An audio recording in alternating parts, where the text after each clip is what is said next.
Pendant longtemps, Maurice a cherché sa femme, qui avait disparu quelques mois après leur mariage.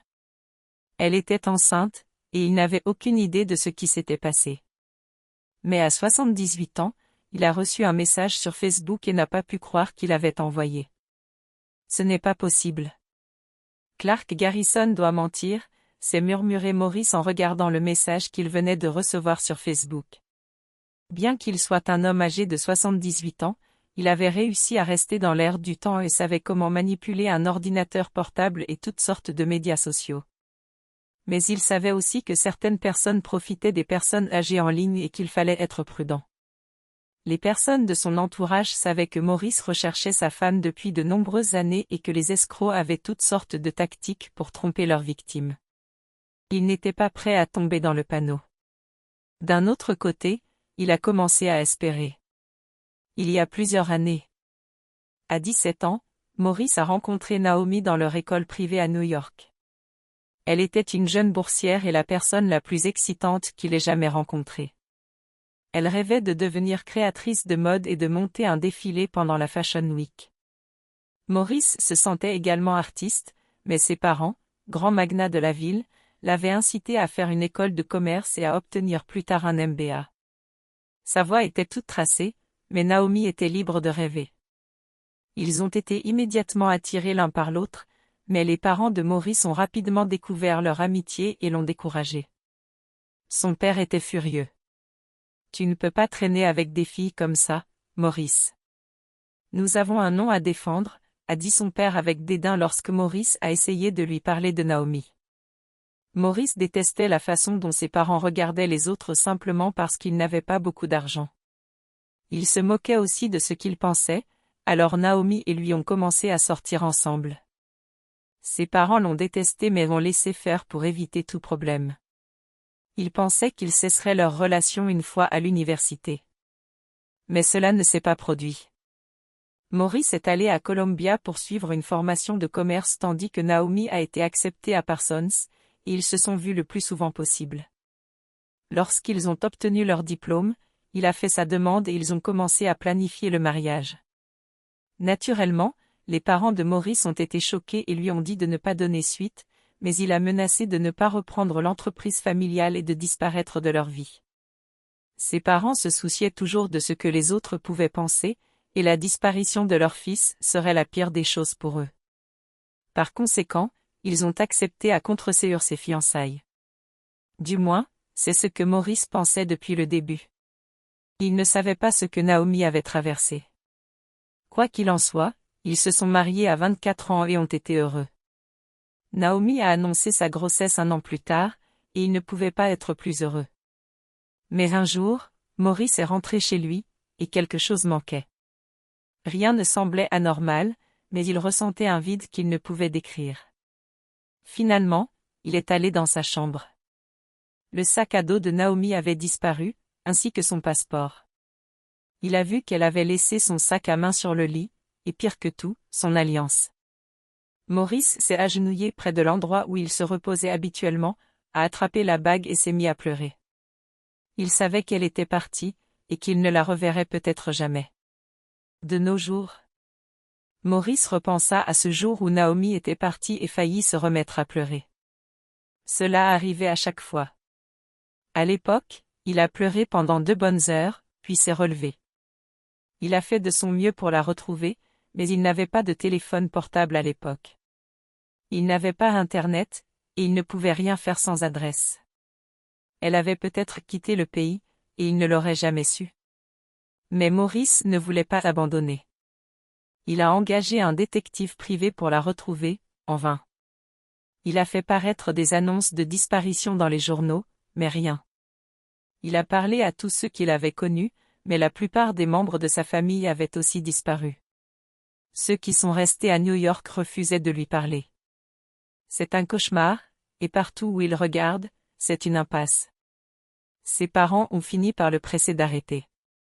Ils lui ont obtenu une annulation de mariage, mais il a refusé de la signer. Il était marié, et c'était fini. Ils ne l'ont jamais convaincu d'épouser quelqu'un d'autre, et maintenant, 53 ans après la disparition de sa femme, il venait de recevoir un message d'un homme nommé Clark Garrison, qui prétendait être son fils. Il a dû relire le texte une fois de plus. Monsieur Maurice Matthews. Mon nom est Clark Garrison. Je suis le fils de Naomi Garrison, et je crois que je suis aussi le vôtre. Elle m'a élevé à Hawaï et ne m'a jamais beaucoup parlé de vous jusqu'à il y a quelques mois où elle m'a expliqué plusieurs choses incroyables. Finalement, je l'ai convaincue de me laisser vous trouver, et je l'ai fait. Elle n'a pas de médias sociaux et ne sait pas comment gérer tout ça.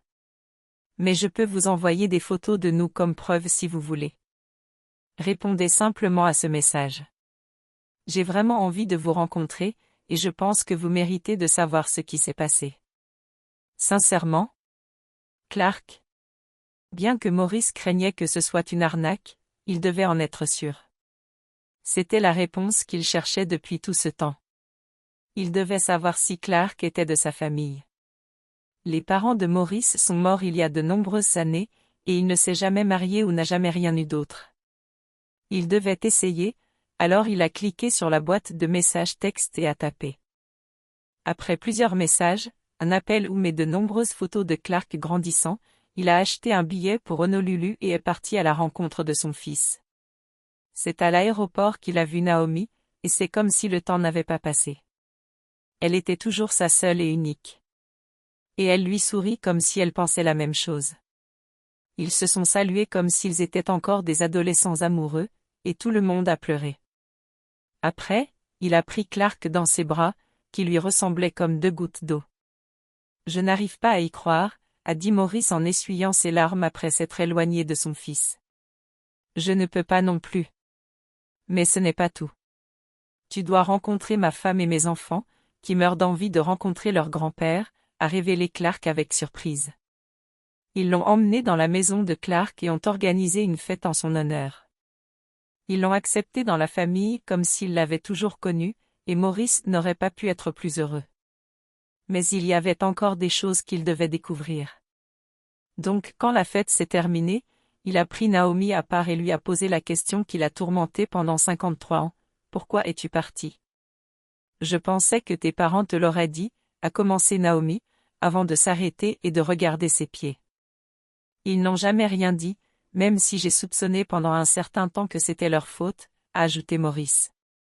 Mais je n'y ai pas prêté attention.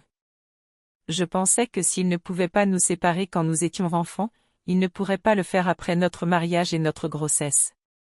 Eh bien, c'était eux, Maurice. Et je veux que tu saches que je suis vraiment désolée. J'ai tellement résisté. Ils m'ont menacé pendant des années.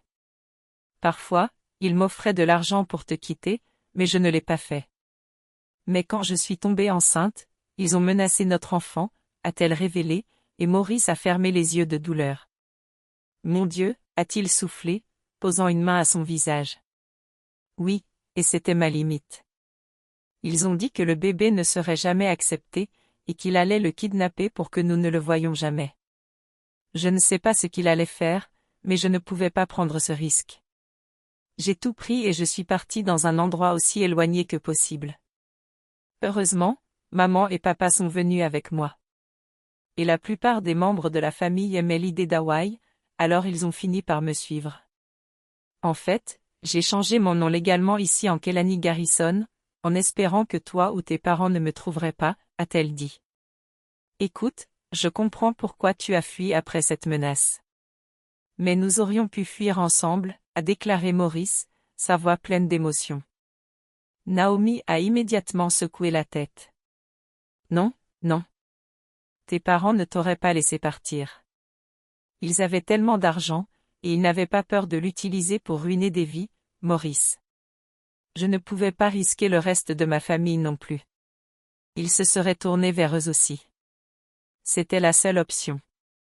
Nous avons fait notre vie ici, même si c'était difficile au début parce que nous avons pris les quelques fonds que nous avions pour nous échapper, a-t-elle insisté. C'était le bon choix pour nous à l'époque. J'ai juste manqué tellement de choses, a chuchoté Maurice et s'est mis à pleurer. Et je suis désolée pour cela. J'aurais dû essayer de te retrouver il y a des années quand j'ai lu que tes parents étaient morts. Mais je pensais que tu avais fondé une famille et que tu étais passé à autre chose. Je ne l'ai pas fait. Comment aurais-je pu? Je n'ai jamais cessé de t'aimer, a dit Maurice à travers ses larmes.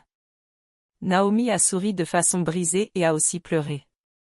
Je n'ai jamais cessé non plus, murmura-t-elle en serrant dans ses bras son mari disparu depuis longtemps. Ils ont pleuré dans les bras l'un de l'autre pendant un long moment et Maurice a su à ce moment-là qu'il allait déménager à Hawaï. Il ne pouvait pas manquer un autre moment de leur vie. Il voulait apprendre à connaître Clark et ses petits-enfants. Il n'aura peut-être plus longtemps à vivre dans ce monde, et il voulait le passer avec les personnes qui comptaient le plus. Il n'y avait pas de temps à perdre. Que pouvons-nous apprendre de cette histoire? Le véritable amour transcende le temps et la distance. Même des décennies de séparation et de distance n'ont pas pu faire oublier à Maurice et Naomi l'amour qu'ils avaient l'un pour l'autre. Et cet amour a fini par les réunir. Il n'y a pas de temps à perdre. La vie est trop courte pour que quiconque attende son bonheur. Allez le chercher et vivez comme s'il n'y avait pas de lendemain.